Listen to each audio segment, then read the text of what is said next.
really do love our theme tune, by the way. It's fun. Someday I will learn to play it. Someday that will be like what I've been working on. Welcome everybody to Sharpen That Axe, podcast dedicated to strengthening your skills as a guitar player. I'm Dylan Murphy, a songwriter, guitar apprentice over here, and I'm going to pass you over to the master, John.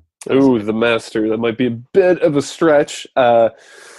Yes, John Gillen here. I did play the little lick there at the beginning, so maybe someday I'll show it to you if I can remember what I played. You know how that goes. So, But anyway, yes, welcome to the show, everybody. This is our mighty episode 14. Yes, we had a few technical issues before getting started. My laptop is currently being repaired, so I'm literally phoning it in. But I'm very, very happy to be here. And John, you have a bit of a nose problem. Yes, the nose. Yeah, fighting what appears to be a sinus infection, but I'm here, sticking it out. You know, get used to it. Yes, exactly. Yeah. Soldier on because reasons, I guess. I was going to say the fans demand it. All 15 of them. Yes, thank you, new fans. We're very happy to have newcomers as well, new fans. Yes, we're very happy to have you here. So we've got a pretty packed show for you guys today. We're gonna try some new things, go back to some old things. But first, lick of the week. So John, we're gonna swap again. So John, you are going to send me another lick of the week because of my laptop's ineptitude to be with us today. Correct. So I'm going to listen to your lick of the week now, okay? Okay, here we go.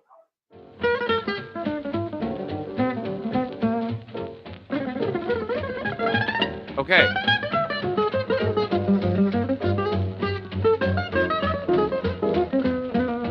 Okay, sweet. Thank you for making it easy for me this week. I really appreciate that. The last few weeks you've been making an absolute fool of me, but at least I could guess this. Yes. But let's point out some of the features of what's going on here before we say who it is. Because everybody, if you've been playing guitar for longer than 6 months, you know who this is. But what are the characteristics that make this player particularly shine in this riff? I suppose it's the really fast alternate picking. Right, which is absolutely ridiculous. I did, so without saying the name, I did a little bit of homework just on his picking style, because there is some footage of him playing. But the other thing that's amazing about some of these scale runs that he does is he's doing a lot of this with 2 fingers. It's insane. So yeah, it's absolutely incredible. He played a lot of his chord passages with 3, but when it came to the fast stuff, somehow he managed 2 fingers was kind of primarily, which is just absolutely mind-blowing. It's mind-blowing to watch. It makes us really want to get our own other 2 fingers get lost in a crazy gypsy campfire. The late great Django Reinhardt. What's the song? The song is Night and Day. Okay. I grabbed it off a compilation I have called Airwaves. I listen to that all day. I really could, Django. It's so easy to listen to, and until you start thinking about it, and then your brain hurts.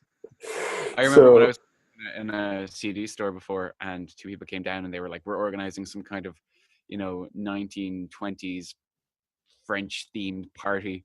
And I was like, "I'm not gonna ask any questions, but here's a Django Reinhardt compilation. Knock yourselves the fuck out." Right. So, and they were very grateful. So clearly it worked. Yeah, awesome. So we're going to be moving on to pedal talk. So we're going to be doing a continuation from last week, which was basically an introduction to modulation effects. We did the flanger. Yes, which we were both so rudely scolded about mispronunciation. Sure, we're not the first. And the tremolo. And what was our last one? What was our 4th one? Let's see. No, last week we did. I suppose I could look in the show notes. That might help. Actually, no. This is not our job. You go back and listen to last. We can't be pulling all the way. Yeah, exactly. We're sick of it. Literally sick of it. So, John, can you tell us what are we going to be talking about today? So today we're kind of rounding it out: tremolo, vibrato, and ring modulator for these modulation effects. Now, Okay, cool. Whether or not you would consider necessarily vibrato or tremolo modulation, I think strictly speaking they are, because it modulates the tone. So Yes. Don't be that um, guy correcting us. I Don't think that. suppose we could throw in the whammy pedal, Oh, but that's an episode itself, I think. yeah, Maybe yes, with next. some special examples of that. That might be a Woo! Yeah. fun thing to do. So Yeah, I'd be totally game for that. Cool. So can we start with the tremolo? Because that's the one I probably know the most about. okay, Yeah. So yeah, the tremolo, one of my favorite sounds. I recently watched an episode of, and I showed it to you, of that pedal show with the two guys from Andertons. Can't remember the names, on YouTube, and they did how to build a board for less than, I think it was £350 is yeah, the yeah. budget. And one of them used one of the small mini Moore Trelicopters, and I think it's my next purchase. I've decided. Just really really nice. I just love the sound you can get from a tremolo pedal. Just the whole kind of, it just adds so much. It's a nice. I don't know. I think it adds a nice warmth and just enough. Let's say warble to Yeah, it to kind of to make it fill out a little bit. absolutely. And As it kind of moves in and out. you can So use it like in anything from that I always think of that the defining tone for me is that Bang Bang, that Nancy Sinatra song from Kill Bill. That we right. hear. But also, like, Tom Morello is a big user of tremolo pedals. Yeah, Yeah, awesome. and you'll find them. I mean, they sort of lurk in all sorts of dark corners of guitar tone. Yeah. To be honest, like I set mine. It's almost always on when I'm on, particularly when I'm playing clean. Oh, really? Yeah, Is it I dial it back quite a bit, so I don't have like a high rate on it, great? but Yeah. it's just enough that particularly when you're hitting big chords or you just need something to sustain, you're doing little two note things that you're just trying to build and sustain, and it adds a little bit of depth to that just to hang in that ambiance.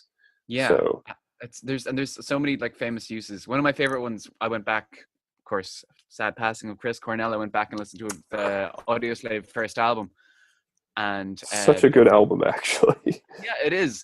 But that Like a Stone song, it's so smart what they're doing. Basically, you've got the bass playing the root notes, but then you've Mhm. got Morello playing notes within the chord, just two notes per chord. But the tremolo adds so much to making it just creating so much more of an atmosphere of Yeah. loneliness the song is about. I don't know what it is. It's just such an ambient ambiance pedal. I don't know what to say. You know what I mean? That's Yes, John. exactly. So Exactly. moving on. So what's the difference between a tremolo and a vibrato pedal? If you could. Okay, so that's a pretty good question because essentially they're easily confused. In fact, Fender is sort of guilty of making this even more confusing in the early '60s because Fender. they had Fender. I'm shaking my fist in the air. oh yes, confound you. Yeah, because they had vibrato, but it was actually a tremolo in it, and then they were calling their guitars had vibrato or the vibrato tailpiece, right? The Yeah. Yeah. which standard on a Strat, right? But they call them tremolo units. So anyway, Fender's kind of guilty of conflating the two of these, which doesn't help the rest of us. But anyway, basically, what vibrato is. So if you think about vibrato on the guitar, you're moving the note up and down past its particular pitch, Yeah. right? So let's say you strike a C, you're bending it maybe not quite all the way up to C sharp and then back to the C rather rapidly, and it creates this kind of warbling sound. So, singers do it. You can think about it when you're playing guitar. You can think about um, all those other instances, whatever, any other stringed instrument. But anyway, what an electronic vibrato does is recreates that sound through a pedal. And some of the early versions of this is crazy because it's actually a fair bit of complicated circuitry to bend this note. the early amps that had these vibrato effects in them used, generally speaking, 2 preamp tubes. So those Fenders that had these units used up to 2.5 of the 12AX7 tubes of the total 5, which is kind of mind-boggling. That's an Yeah, awful lot of power and processing power when you think about amps and tubes just to create this effect. that's mad. And it would have been like the kind of the peak time for it though, with the whole kind of surf rock thing, right? Yeah, and that's a perfect example of it. There's a lot of it that comes out later. Nirvana uses it. There's some great examples. It's kind of an unknown band named the Raging Honkies. So Okay. this was Michael Landau's band. So Michael Landau is a I know. session musician. You should look him up. He's played on loads of stuff in both Nashville and LA. He in the 90s he had this band called the Raging Honky, and he used an awful lot of vibrato with this band. So, but vibrato is kind of a big thing to look out for when you're listening to some of the 90s grunge and post grunge stuff. Cool. I will definitely check it out. And moving on to our final effect is I've never really discussed it until we were talking before the show, and you sent me a few links to check it out. Ring modulation. Yeah. I had a look at some of the videos, and I hated it so much. No, I didn't hate it. I just it's like, if you want to play synth, buy a synth. Don't make Right. just it did nothing for me. But that's because possibly the videos that you sent me had a man dancing awkwardly with a fedora while playing. So that was instantly going to be a turn off. Yeah, it was pretty terrible. Pretty terrible. I won't link it in the show notes because I'm not gonna yeah. I'm not gonna go there. No. But it does give you some ideas, and maybe we can link something in there just so you can check out ring modulators. Now, ring modulators can be useful for, again, creating ambient type sounds, but it is very synth oriented. And essentially what it is, last week we talked about octave pedals, where it splits the sound and sort of doubles it. Here, what happens is, let's say you're plugged in, it creates another sound, and then it modulates both of these together. So it's similar, but what happens is the two notes coming in now are kind of all over the place. It begins to do some really weird things with it.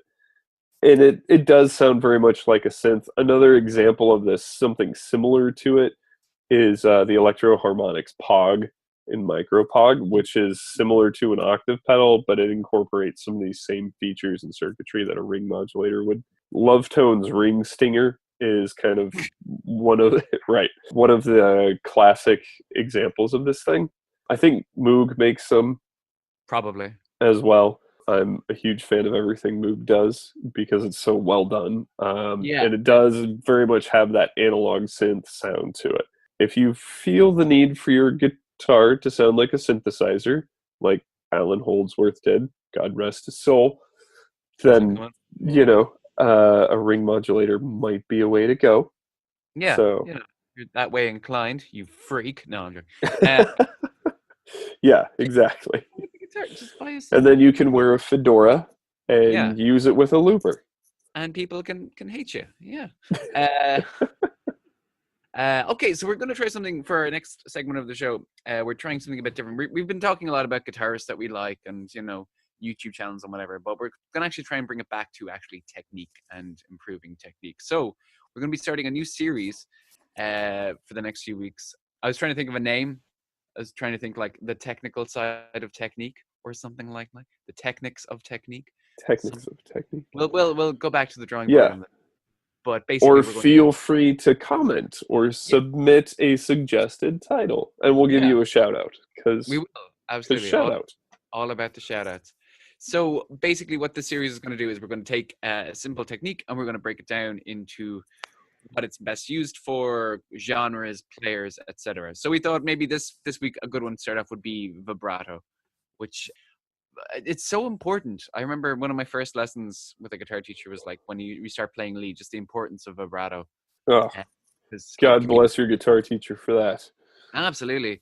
But he basically went on like me last week around about Kirk Hammett's vibrato and how I think he used the Good. term weak as piss. So yeah. So John, can you tell us a little bit about your thoughts on vibrato as a Oh tech? man, I'm right there with you because it's so important. And I played a few times with a guy who had one vibrato, and it was this like hyperactive sort of BB King vibrato. Didn't matter what he was playing, you know, it could have been like the Comfortably Numb solo, but he would always use this hyperactive vibrato, and it drove me nuts. Like I never had the heart to tell him, but it just like how Dude, vary it up a little bit, man.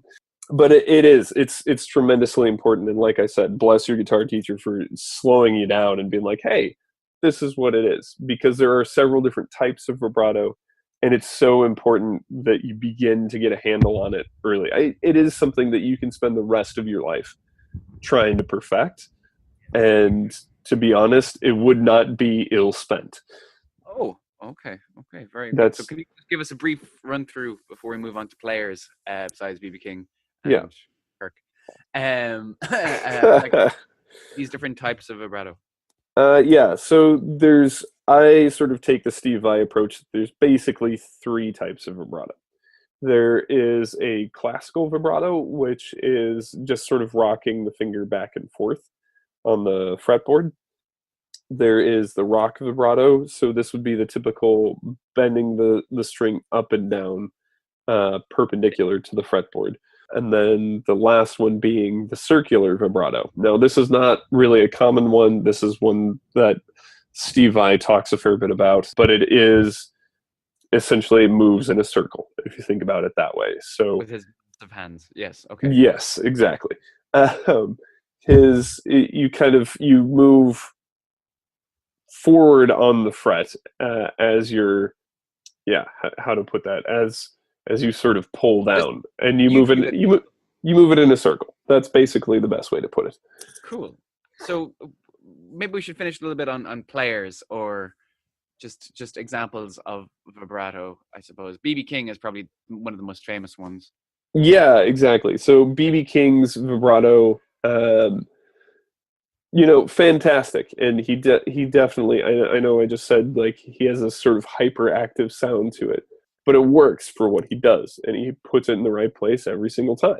Yeah. So Like crying effect that yeah the real just emotional I suppose he's getting real like value. yeah, and the way he does that, he sort of uses the first joint on his index finger as a pivot, and would sort of kick the rest of his hand out. If you watched Eric Clapton sort of early on, he did similar things, but Clapton kind of developed a little more subtlety in his vibrato. I mentioned David Gilmour.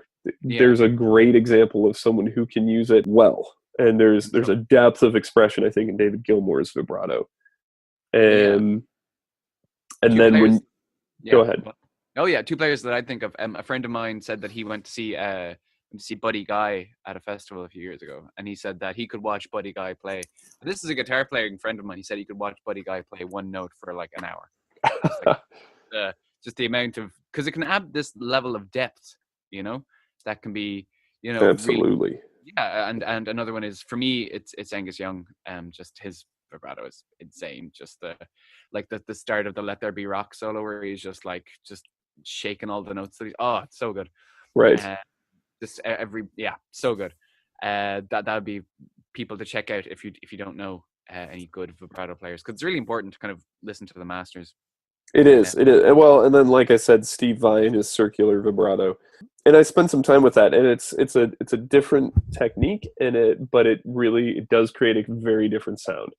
So my recommendation is anyone who's practicing vibrato, take the time to learn the different types, to see how they sound, see what it sounds like when you play it fast, when you play it slow, when you use a wide stance. In other words, when you're varying the note a lot versus a little, because there's so much there in the expression. So many different ways you can communicate it. Think Purple Haze. There This you is go. something I do with my students whenever we start talking about vibrato. It's Purple Haze. Let's play the intro to that. Some of them know it, some of them don't, but you will at the end of it. But Yeah. once you get through it, you realize that what makes Hendrix sound like Hendrix in there is the vibrato. He just attacks it like he's wearing a pair of 20-pound boots and he's stamping onto the stage and he's letting you know he's here. Like he just attacks that guitar. Cool, cool.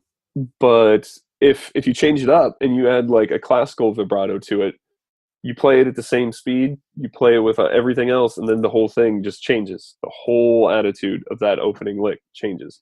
Wow. So Okay. things like that, anytime you're playing a solo or something, check out what does it sound like with a different vibrato. So Class. Well, I think that's a good intro to people who aren't. Or maybe if you are very well versed on vibrato, maybe you got something out of that. Maybe we all learned something. I know I did. oh, Yeah. that's the plan anyway. Absolutely. So, John, what you been working on? So this week it's been kind of busy, but I've sort of sat down and just kind of taken the time to play around a little bit with just some chord voicings and triads. So even just your normal major chords, and just kind of see, all right, if I just played it on the middle three strings or the top three strings, any particular chord progression, how Okay. does that sound? And then sort of do a little improv over it. So a little bit of work with the scales and chords, but I think it's always a good idea to kind of just go back and be like, okay, where else can I play a particular chord progression, even if it's simple, 1, 4, 6, 5, something like that, Cool. and just see what you can do with it. What about yourself? I have been my beloved grandmother got me this month's copy of Guitar Techniques, and Oh man, I love that magazine. so good. And it's all about blues turnarounds this month. So I have been Oh, basically taking different examples. I take because they have them based on players, So I took okay, one was a Peter Green style. I basically been trying to learn a lick a day. That's kind of how I'm going right now. cool. So how I've been doing is I'll wake up in the morning and I'll have my coffee and whatever, and I'll sit down with the lick. And it's only like 4 bars or whatever, or they're just the standard turnaround time, Yep. and I'll record myself doing it into my phone and I'll listen to it throughout the day. And then I'll try and play it at the end of the day without looking at the notation or the tab or whatever.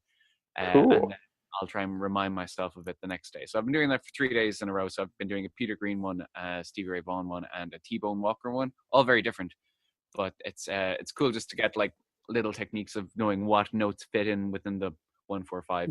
Yeah, I love that approach though too, of listening to it throughout the day. Yeah, So just you kind get of a little bit of ear training, but you also you begin to think back on like how you played it as well. That's fantastic. That's a great idea. I'm totally you're stealing that. yeah, man, you're kind of synthesizing it into your kind of vocabulary. Because I remember Griff, at one of our lectures, said he was talking about jazz bass playing a few, I think it was like last year or something. He said something along the lines of all the great players or whatever in jazz, maybe not just bass playing, maybe everything. It's just all their playing is just maybe a million licks that they've learned. So I'm like, okay, I got to learn more licks. So it's basically like a lick a day is kind of what I'm looking for. And it's so good. One guy I'm actually going to go to next week is Jim Little, the country guitar player, because he has like these really short lessons on like just this lick, and he also has on Instagram a lick a day series. So he'll play a lick and Oh, he'll tabs, really? and some of them are like Green Day or whatever, but some of them are really really nice, kind of like Nashville licks. So you can kind of go on his Instagram and you can scroll down through and you can see all the stuff. So that's kind of a really good way. So that's basically my goal right now. If I can't fit in an hour's practice or whatever, at least I'll learn something every day. Yeah, no, I like that. I love that approach. That's awesome.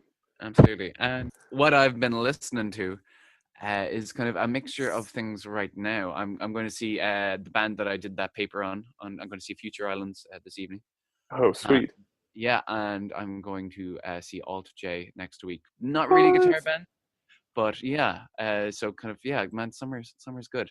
And apart from that, what have I else have I been listening to? Not a whole lot guitar wise. Just kind of I listen to my stuff in the morning when I'm learning my lick, and that'll be it. How about you? What have you been listening to anything? Nothing new, I will say that, but I did kind of go back. I've been trying to do some writing and found some inspiration in Scale the Summit, the Migration, which I think was 2015 question Okay. mark. But yeah, if you're not familiar with them, they're an instrumental band based out of Texas, and they sort of fall into my favorite kind of prog instrumental metal type But do they group. dent though? Do they, gent? That is the question. Well, I'll be interviewing your man Chris Sletchford from Scale the Wow, Summit, so hopefully we'll be able to get him on the podcast. Fingers crossed. that'd be great. Uh, but I'll be interviewing him for my thesis, and maybe he can answer that question. But does it, gent? That's going to be our first question, and he's going to hang up the call. Like the interview is over, and then I he hope drops so. it. That would be hilarious. That'd be So, great. and Uh, then everybody would get to hear it too. Absolutely. So, friends, as you can tell, we do have a lot kind of planned for the podcast over the next few weeks. So, please be sure to tell your friends, any guitar nerd friends that you have. We do have some special guests lined up, hopefully.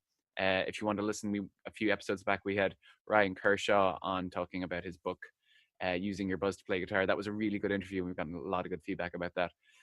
So, yeah, we've got more interviews planned. Very Yeah, excited. we also had Colin McAllister. Oh, yeah. Yeah, Very who good. just did a course with the Great Courses to sort of get you started. But if you kind of feel like it might be beneath you, which I wouldn't necessarily say it is, he'll be doing another one. I think that should be out early or maybe late this year. I think is what he was telling me. So, which is more like an intermediate course. That's going to focus a whole lot more on technique. So See, it's good. all there if you want to go grab it. Just, grab the skills, grab the guitar, grab this. I'm just Just tangenting here. grabbing at things at this Grabbing point. at things. You're in the supermarket. You see a plum. Grab it. Squeeze it. Is it ripe? I don't know. Okay, let's end. I think that's us for Rolling today. melons down the aisle to see if it's ripe. Yeah, you can find us on all social media platforms. You can also check out my blog, Dill Advised Ramblings, and you can also check out John. You want to plug anything? Oh, yeah, sure. Why not? Since we're plugging all things, have a look at Silver Sound Guitar. That's my teaching business as well with my business partner Mark Young. We've got videos and instructional content and all sorts of things. We are also on all the social medias. Just Google Silver Sound Guitar. You'll find us. Yeah, and while you're hanging out in the social media, give us a like, share, subscribe, all the other fun things. Leave a comment, suggestions. If there is a technique that you are interested in us talking about, please leave a comment on any of those Other platforms.